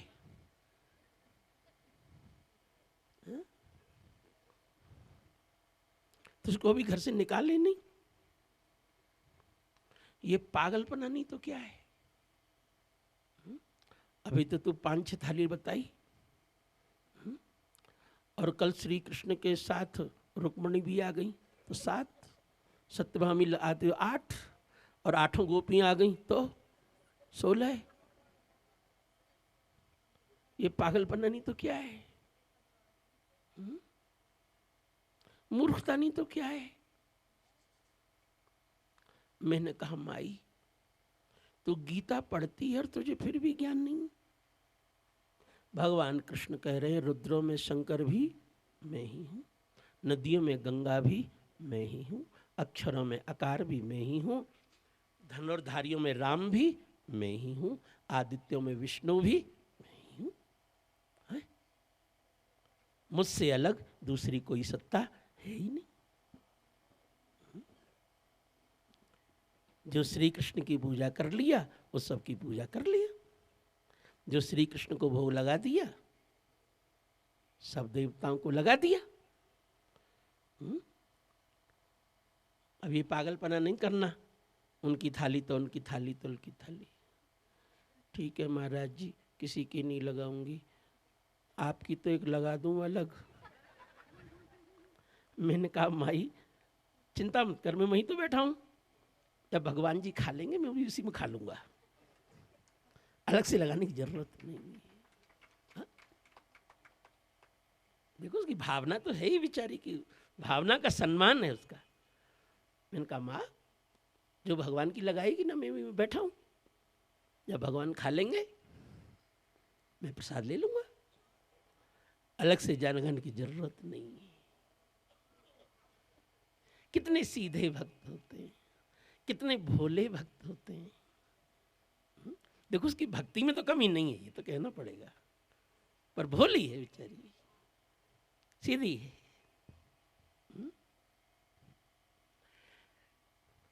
भारत का सबसे बड़ा विश्व विख्यात ग्रंथ गीता है। कोई भी विदेश से आता है बड़ा आदमी तो उसको भेंट में गीता दी जाती है। आप मेरी बात मत मानो, गीता की बात तो मानो, गीता की बात मानो। भगवान में सब आ गए, तो क्यों फालतू बंड भटक रहे हो? ये ज्ञान कराने के लिए श्री कृष्ण अवतार है। जो सुन रहे हो ये ज्ञान श्री कृष्ण दे रहे। रुद्रों में शंकर भी मैं हूँ, नदियों में गंगा भी मैं हूँ, अक्षरों में आकार मैं हूँ, धनुर्धारियों में राम मैं हूँ, सिद्धों में कपिल मुनि मैं हूँ। सब मुझ में है। अर्जुन को विश्वास नहीं हो रहा था, ये कह रहे हैं, तो भगवान ने अपना विराट रूप दिखाया, देख मैं हूं कि नहीं देख ले आंखों से। अब चरणों में गिरा अर्जुन। अर्जुन ने कहा गोविंद आप जितना कह रहे थे उससे तो कई गुना अधिक हो। गोविंद अब आपके इस भयानक रूप को मैं देख नहीं पाऊंगा, आप मुझे अपना वही सौम्य रूप दिखाओ। वायुर यमोग्निर वरुण शशांक। बंधु आप सब भक्त हो, आपसे क्या छुपाना, मेरे ही बच्चे हो सब। देखो आपने देखा होगा मेरे भगवान की जो पूजा है, सेवा, शालिग्राम जी रखे, एक शालिग्राम जी तार में बंधे हुए, बीच में जो रखे सोने के तार में। क्या हुआ कि एक दिन उन्होंने हमारे सामने अपना विराट रूप प्रकट कर दिया, वही जो अर्जुन को दिखा विराट रूप। और भैया अर्जुन डर गया तो उनके भयानक रूप को देख के तुम्हें भी डर गया। मुंह से आग निकल रही, वायु निकल रही, क्या क्या निकल रहा। मैंने कहा प्रभु आप शांत हो जाओ। शांत तो हो गए। मैंने कहा फिर किसी दिन लीला न करने लगे। मैंने कहा चलो हम इनकी दामोदर लीला कर देते हैं, ये भी याद रखें। तो हमने सोने के तार से उनको बनवा दिया, ये दोबारा फिर कभी न मुंह खोले। मैया यशोदा को दिखा दिए ब्रह्मांड। मैया बेचारी गिर पड़ी। हाँ, क्या मुंह में अलाए बलाए। मैंने कहा प्रभु क्षमा करो, वो यशोदा ठहरी गिर गई थी, मैं तो कुछ भी नहीं हूँ। हमने सीधे उनको बंधवाया, अमल बांधो इसको तार से, तो नहीं आको। और वो भी खुश हो गए। सोना चढ़ गया इसी बहाने उन पर। समझ गए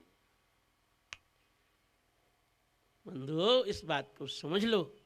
यहाँ आने के बाद ज्ञान होना चाहिए क्या, श्री कृष्ण के अंदर सब आ जाते हैं, अलग से और कोई पूजा की आवश्यकता नहीं है। अन्य 33 करोड़ देवता हैं, कितनी पूजा करोगे।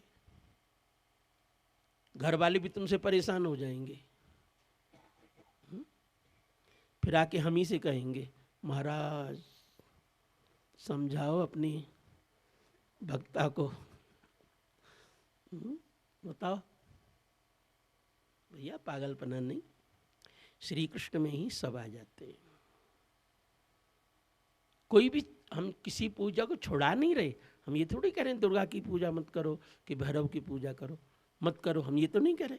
हम ये कह रहे हैं श्री कृष्ण में सब आ जाते हैं, सबकी पूजा इन्हीं में हो जाती है। आपको हमारी बात क्यों नहीं समझ में आ रही। हम कोई पूजा छुड़वा नहीं रहे। हमारी किसी देवता से लड़ाई थोड़ी है कि हम उनकी पूजा छुड़वाएंगे। हाँ, हम तो सबकी पूजा का तरीका बता रहे हैं। सबकी पूजा कैसे हो जाती है, ऐसे होती है। इसीलिए भगवान कृष्ण ने कहा सर्वधर्मान परित्यज्य, सबको छोड़ करके मेरी शरण में आओ। क्योंकि सब मुझ में ही तो आ गए, कुछ बाकी नहीं बचा। सब नदियों का पानी समुद्र में ही तो जाता है। इसी तरह सब मुझ में आ गए। जब आपको मालूम है सब नदियों का पानी समुद्र में जाता है, तो फिर समुद्र की साष्टांग हो फिर क्या है। हाँ,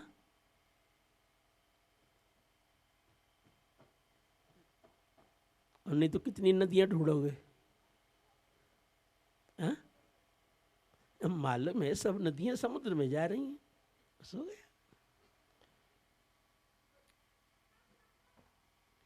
गीता में भगवान कह करके बता रहे हैं और अपनी लीलाओं से करके दिखा रहे हैं। भगवान कृष्ण मिट्टी खा करके यशोदा मैया को अपने मुख में ब्रह्मांड दिखा रहे हैं। क्या, सब मेरे ही अंदर हैं। समझ गए, ये रहस्य है लीला का।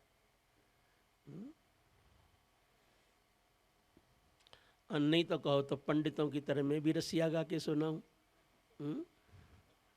तेरे लाला ने माटी खाई यशोदा मैया सुनमाई, फिर इसी में टाइम चला जाए। अरे बस मूल बात समझ लो, और क्या है। हाँ, या मेरे ही अंदर सब कुछ है, देख ले मुंह खोल के। छोटा सा माटी को डेलो तो सामने मुख में लो, घटक घटक घटकाई। इसी में हो गए 3 घंटा, बस पंडित जी के हो गए, हो गई कथा। बंधुओं, गीत गाने के लिए, भजन गाने के लिए तो तुम ही बहुत कैसे बढ़िया गाते हो।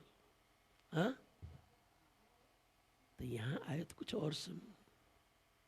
श्री कृष्ण मैया को दिखा रहे हैं क्या, सब मेरे ही अंतर्गत है।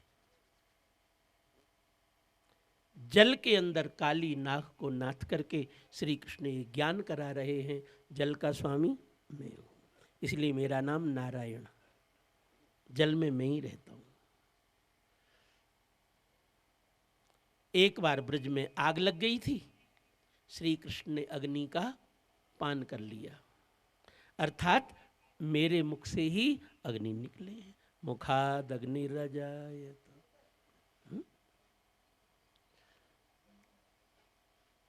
तृणावर्त नाम का दैत्य आंधी बन के आया था, श्री कृष्ण ने उसका उद्धार किया, अर्थात वायु तत्व मेरे अधीन है। अभी आप सुन रहे थे पूतना का उद्धार भगवान ने आकाश में किया, अर्थात आकाश तत्व मेरे ही अधीन।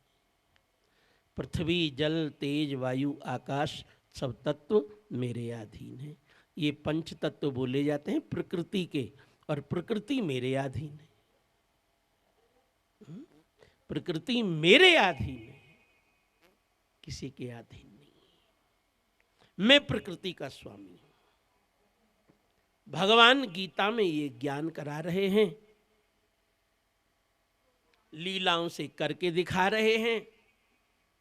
और आज भगवान देवताओं के ऊपर भी अपनी विजय दिखाएंगे।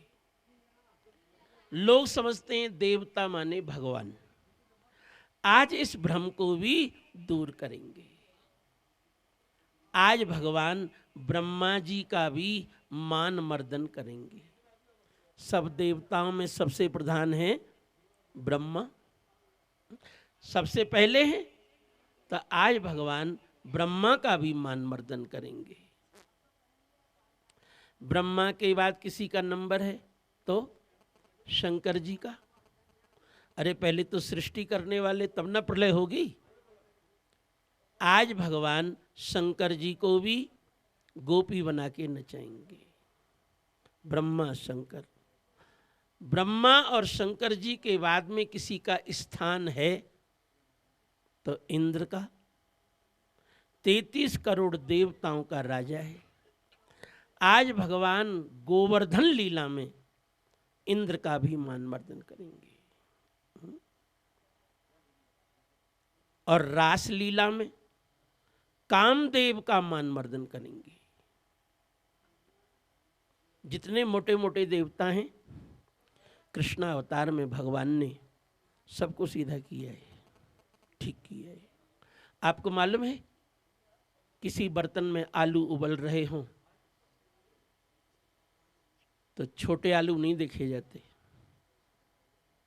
मोटा आलू देखा जाता है। मोटा उबल गया तो छोटों को क्या देखना है। कृष्णावतार में भगवान ने जितने मोटे मोटे हैं सबको ठीक किया है। ब्रह्मा का मान मर्दन करेंगे, शंकर जी को गोपी बना के नचाएंगे, इंद्र का मान मर्दन करेंगे गोवर्धन लीला में। रास लीला में कामदेव का मान मर्दन करेंगे, वरुण का मान मर्दन करेंगे। सुखदेव जी कहते राजन, कृष्ण बलराम थोड़े बड़े हो गए। श्री कृष्ण अपने बाबा से बोले, बाबा अब हम बड़े हो गए, कुछ पढ़ेंगे लिखेंगे नहीं क्या?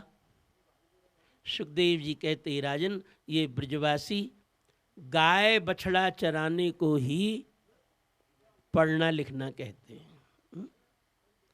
नंद बाबा ने कहा कि नैया, अभी तो तुम कह रहे थे हम पढ़ेंगे नहीं क्या, गाय तो बड़ी बड़ी हैं और छोटे छोटे हो, कैसे गाय चराओगे? पहले बछड़े चराओ। नंद बाबा है। कभी कभी मुझे भी बहुत अच्छा लगता है। किसी ने पूछा, महाराज हमने नया घर बनाया, उसका नाम? हमने ठाकुर जी से पूछा क्या नाम? उन्होंने कहा नंद भवन। कैसा बढ़िया नाम, हाँ, नंद भवन। अरे वाह, क्या नंद के आनंद भयो। और क्या, नंद भवन।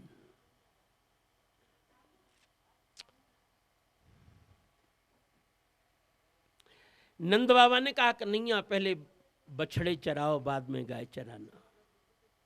सुखदेव जी कहते राजन, छोटी छोटी गौएं, छोटे छोटे ग्वाल बाल और छोटे से हमारे मदन गोपाल लाल। आज भगवान वत्स चारण लीला करेंगे। हाथ में छोटी छोटी छड़ी और छोटी छोटी बंसी। सुखदेव जी कहते हैं, राजन श्री कृष्ण ग्वाल वालों से बोले, ग्वाल वालों अपना अपना भोजन अपने अपने साथ ले लो। आज वन भोज होगा, जंगल में भोजन करेंगे। सब बच्चों ने अपना अपना भोजन अपने साथ ले लिया। जमुना जी का पावन तट, बछड़े तो हरी हरी दूर व चरने लगे। श्री कृष्ण ग्वाल वालों से बोले, ग्वाल वालों बछड़े तो चर ही रहे हैं, हम क्या करें? मनसुखा ने कहा, कन्हैया मैं बताऊं, बछड़े तो चर ही रहे हैं, हम भी बैठ के भोजन करें। नहीं, मन बार बार डिब्बों की ओर जा रहा है, किसकी माँ ने क्या भेजा होगा। श्री कृष्ण बोले, हाँ ठीक, बिल्कुल ठीक, ब्राह्मणी का बेटा है, भोजन का प्रस्ताव नहीं होगा तो होगा भी क्या। श्री कृष्ण ने सब ग्वाल वालों को गोलाई में बिठाया। यथा अंभो रुह कर्णिकाया, जैसे कमल का पुष्प होता है, बीच में गुठली, चारों तरफ पत्ते, इसी तरह श्री कृष्ण ने ग्वाल वालों को बिठाया और अपने बीच में बैठे। और श्री कृष्ण बोले, बच्चों ग्वाल वालों अपना अपना भोजन खोल लो। सब बच्चों ने अपना अपना भोजन खोल लिया। श्री कृष्ण बोले, अब सब भोजन करना शुरू करो। पर सुखदेव जी कहते, राजन सब तो अपना भोजन लाए हैं, पर श्री कृष्ण ही अपना भोजन नहीं लाए, और कह दिए भोजन करना शुरू करो। सब ग्वाल वाल एक दूसरे का मुंह देख रहे हैं। जब तक हमारा कन्हैया न खावे तब तक हम कैसे खावें। ये ब्रजवासी ग्वालवाल सब वैष्णव हैं, बिना भगवान को भोग लगाए नहीं खाते। सब बच्चे श्री कृष्ण का मुंह देख रहे हैं और श्री कृष्ण समझ गए। एक एक बच्चे के पास में जाते और उसके भोजन में से कोई एक चीज उठाते और खाते। बड़ी प्रशंसा, तेरी मैया ने सुबह ही सुबह बेसन के लड्डू बना करके बहुत अच्छे भेजे। दूसरे बच्चे के पास में जाते, भोजन में से कोई एक चीज उठाते और खाते। बड़ी प्रशंसा, तेरी मैया ने सुबह ही सुबह दही बड़ा बना करके बहुत अच्छे भेजे। तीसरे बच्चे के पास में जाते, उसके भोजन में से कोई एक चीज उठाते और बड़ी प्रशंसा करते, तेरी मैया ने सुबह ही सुबह जलेबी बना करके बहुत अच्छी भेजी। बालक खुश हो जाते, आज भगवान ने हमारे भी घर का खाया। सुखदेव जी कहते, राजन सब बच्चों के पीछे मनसुखा भी बैठा है। परिचय कराएं आपको, ब्राह्मणी का बेटा है। इसकी माँ का नाम है पूर्णिमा। पूर्णिमा इसकी माँ का नाम है। पिता नहीं है, पिता का शरीर छोटी अवस्था में छूट गया था। भाई बहन भी कोई नहीं है।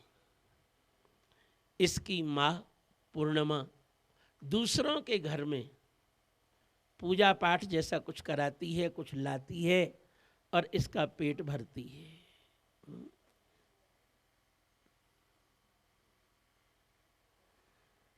सब बच्चे अपने घर से बढ़िया बढ़िया चीज लाए हैं, पर मनसुखा की माँ ने तो कल की बासी रोटी 2 और लोटा में मठा वही दिया है, वही लेकर के आया है। और सबके बीच में अपने घर की गरीबी छुपाना भी है। कपड़े के अंदर रोटी ढक के बैठा है, कपड़े में से रोटी तोड़ तोड़ के खा रहा है, किसी को दिखे नहीं। मेरी बासी रोटी और मट्ठा, नहीं लोग हंसी उड़ाएंगे। सब तो बढ़िया बढ़िया चीज लाए हैं और यही बासी रोटी लाया है। मनसुखा ने देखा श्री कृष्ण सबके भोजन में से थोड़ा थोड़ा कर रहे हैं और अब मेरे पास भी आने वाले हैं, मेरी बासी रोटी खाएंगे, मट्ठा पिएंगे तो उनके मुख का स्वाद खराब हो जाएगा और सबके बीच में मेरी हंसी उड़ाएंगे। बासी रोटी लेके आया है। मनसुखा के नेत्र भरी आए, मैं भगवान को बासी रोटी कैसे खिलाऊं। उसने जल्दी से दोनों रोटी मुंह में भरी और ऊपर से मट्ठा पी लिया। श्री कृष्ण आ गए। श्री कृष्ण बोले, मनसुखा तूने सब खा लिया क्या? अब मुंह में तो भरी रोटी और मट्ठा, बोले कैसे? इशारा करके बोला, खा लिया। श्री कृष्ण बोले, मनसुखा जब तुझे मालूम है कि मैं अपना भोजन नहीं लाया, दूसरे के में से थोड़ा थोड़ा खा रहा था, तो तूने इतनी जल्दी क्यों की? अब मनसुखा के मुंह में तो भरी रोटी और मठा, बोले कैसे? इशारा करके बोला, जो भी कुछ हो खा लिया। श्री कृष्ण समझ गए, ये तो बहुत प्रेम करता है मुझसे। सबसे पहले सुबह यही आता है, सबसे पहले सुबह मेरे पास यही आता है, बाल भोग भी मेरे साथ करता है, दोपहर का राज भोग भी मेरे ही साथ करता है, और मैया यशोदा भी इसको प्रेम से पहले थाली लगा के देती है, बाद में मुझे देती है। मैया भी इसको बहुत प्रेम करती है। एक दिन मैंने मैया से कह दिया, मैया मैं तेरा कन्हैया, और पहले तू भोजन की थाली देती है मनसुखा को, ये क्या बात है? तब मैया ने मुझे पास में बिठाल करके बहुत प्रेम से समझाया, कन्हैया ये मनसुखा ब्राह्मणी का बेटा है, ब्राह्मण का सम्मान करना हमारा सनातन धर्म है। मैया ने बहुत प्रेम से समझाया, और मैया ने ये कहा, कन्हैया हो सकता है तू कहेगा मनसुखा तो ऐसा ही है, ऊधमी जैसा, ऊधम मचाने वाला, ऐसा तू कहेगा, पर कन्हैया बताऊं, ये बच्चा भले ही वैसा हो, पर ऋषियों की संतान है। सप्तऋषि आकाश में रहते हैं, ये आशीर्वाद नहीं दे सकते ये ब्राह्मण, क्योंकि इनके अंदर तपस्या नहीं है। कलयुग के ब्राह्मण ये बेचारे सब आशीर्वाद नहीं दे सकते, पर इनका सम्मान करने से ऋषियों का सम्मान होता है। जैसे बच्चे का सम्मान करने से माता पिता प्रसन्न होते हैं, इसी तरह इन ब्राह्मणों का सम्मान करने से आकाश में ऋषि आशीर्वाद देते हैं। कलयुग के ब्राह्मण बेचारे तपस्वी नहीं है, ये नहीं कर सकते, पर ऋषियों के नाम पर गोत्र तो हैं। आकाश में सप्तर्षि रहते हैं, उनका आशीर्वाद मिलता है। सदैव इन ब्राह्मणों का सम्मान करो। ये मनसुखा ब्राह्मणी का बेटा है। मैया ने मुझे बहुत अच्छी तरह समझाया था, ये इतना प्रेम रखता है मेरे साथ खाता है, मेरे साथ सोता है, आज इसने बिना मुझे खिलाए कैसे खा लिया। श्री कृष्ण समझ गए, ये अपनी गरीबी मुझसे छुपाना चाहता है, पर मैं केवल धनियों का ही थोड़ी हूं, मैं तो गरीबों का भी हूं। आज मैं इस गरीब ब्राह्मण का संकोच दूर करूं।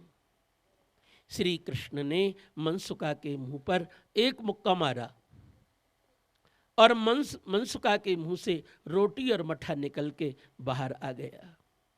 मुंह से निकली हुई रोटी और मठा श्री कृष्ण ने उसमें से एक टुकड़ा उठाया और अपने श्री मुख में पधराए, और बहुत प्रेम से बोले, मनसुखा तेरी जरा सी रोटी में जितना स्वाद आया मुझे किसी के भोजन में नहीं आया, और तू अकेला ही खा लिया। मनसुखा का हृदय भरी आया। मैंने तो समझा था श्री कृष्ण मुझ गरीब ब्राह्मण की हंसी उड़ाएंगे, पर श्री कृष्ण ने जितनी प्रशंसा मेरी की उतनी प्रशंसा तो किसी की भी नहीं की। लगता है श्री कृष्ण हम गरीबों का भी है। सुखदेव जी कहते, राजन श्री कृष्ण तो इस गरीब ब्राह्मण का संकोच दूर कर रहे थे, और इस लीला को ब्रह्मा जी आकाश में से देख रहे थे। ब्रह्मा जी कहने लगे, लो ऐसा भगवान होता है? लोग कहते हैं श्री कृष्ण भगवान ने दूसरे के मुंह से रोटी निकलवा के खा लिया। राम राम, ऐसा भगवान होता है कहीं? सुखदेव जी कहते हैं, राजन, ब्रह्मा जी के 4 मुख हैं, 4 सिर हैं, और फिर भी श्री कृष्ण की लीला को समझ नहीं पाए। जब ब्रह्मा नहीं समझ पाए तो ये बेचारे एक एक सिर वाले ये न समझें, कौन आश्चर्य की बात है। ब्रह्मा नहीं समझ पाए। और सुखदेव जी कहते, राजन विचित्रता देखो, यही ब्रह्मा कह रहे थे अवतार लो, यही तो प्रार्थना किए थे। और जेल में जब श्री कृष्ण का अवतार हुआ तो यही ब्रह्मा स्तुति करने आए थे, हैं? और आज यही ब्रह्मा कहते श्री कृष्ण भगवान नहीं। क्या समझे बंधु इसका मतलब? अज्ञान आने में देरी नहीं लगती, समझ गए? सावधान रहना। ज्ञान महान होता है, पर अज्ञान भी कम नहीं होता। जब अज्ञान आता है तो ज्ञान ध्यान भी कहाँ चला जाता है पता नहीं चलता। समझ गए? बहुत सावधान रहना। ये समझ लेना, अज्ञान आने में देरी नहीं लगती। कहीं ये मत समझना मैंने बहुत कथा सुनी है तब हो गया। मैंने तो बहुत सुन लिया है। अज्ञान आने में बंधुओं देरी नहीं लगती। जैसे रोज दीपक जलाते हो, रोज भगवान का कथा चिंतन करना। अज्ञान आने में देरी नहीं लगती। बार बार सुनना, बार बार सुनना, बार बार सुनना, जिससे कि ज्ञान टिका रहे।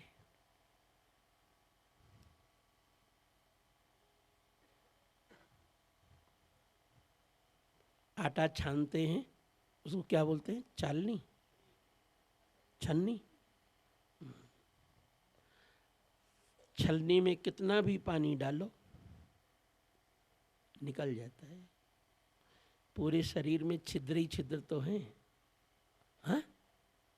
9 तो बड़े बड़े छिद्र हैं, पर पूरे शरीर में तो छिद्र ही छिद्र है। जब छलनी में पानी नहीं टिकता तो शरीर में ज्ञान कैसे टिके? फट से निकलता है। छलनी में पानी भरना जितना कठिन है उतना ही शरीर में ज्ञान टिकना कठिन है। पर आज हम आपको ये सिखा दें, क्या? छलनी में भी पानी भरा जा सके। बिल्कुल नहीं निकलेगा। आप छलनी में पानी डालते हो, पानी निकल जाता है। और हमारा कहना है छलनी में पानी मत डालो, छलनी को ही उठा के पानी में रख दो, बाल्टी में रख दो। बताओ जी, भरा रहेगा कि नहीं? लबालब। अब निकलेगा तो नहीं? बस तो लीजिए, हमने आपको छलनी में भी पानी भरना सिखा दिया। कौन बड़ी बात है? समझ गए? आप ही इस आनंद के सागर में डुबकी लगा दो। आनंद के सागर में डूब जाओ, जैसे कल नंद महोत्सव में डूब रहे थे। अब आनंद कहां निकलेगा?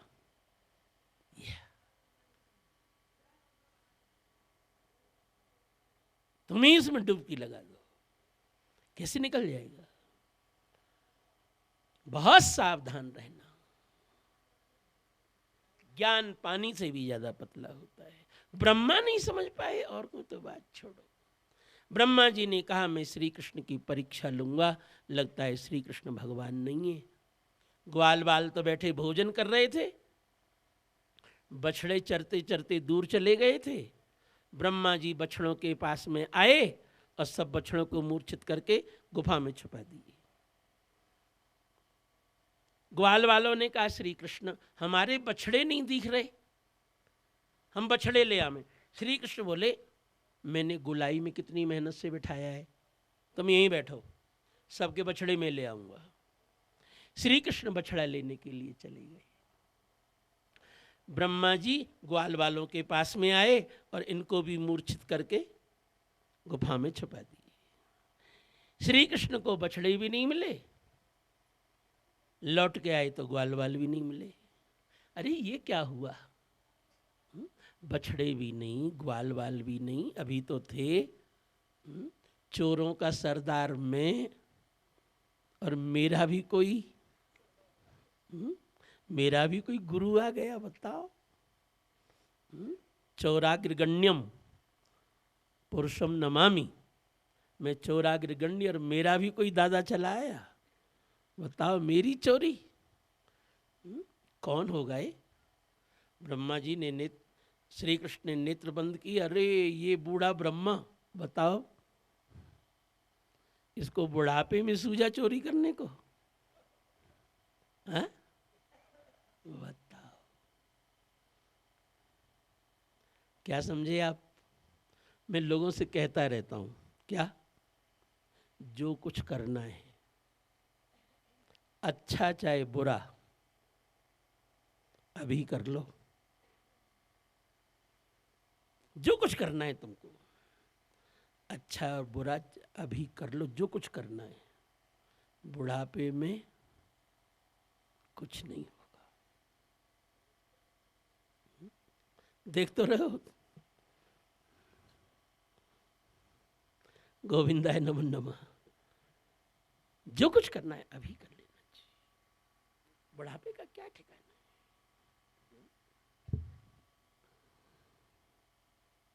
बताओ इस ब्रह्मा को बुढ़ापे में चोरी करने की सूझी? और कोई होता तो सजा भी देता। अब ये बूढ़ा बड़ा, इसको क्या सजा दी जाए? चलो इसको शिक्षा ही दी जाए। ये ब्रह्मा सृष्टि करना जानते हैं, आज मैं भी सृष्टि करके दिखा दूंगा, ब्रह्मा को दिखा दूंगा। सुखदेव जी कहते राजन,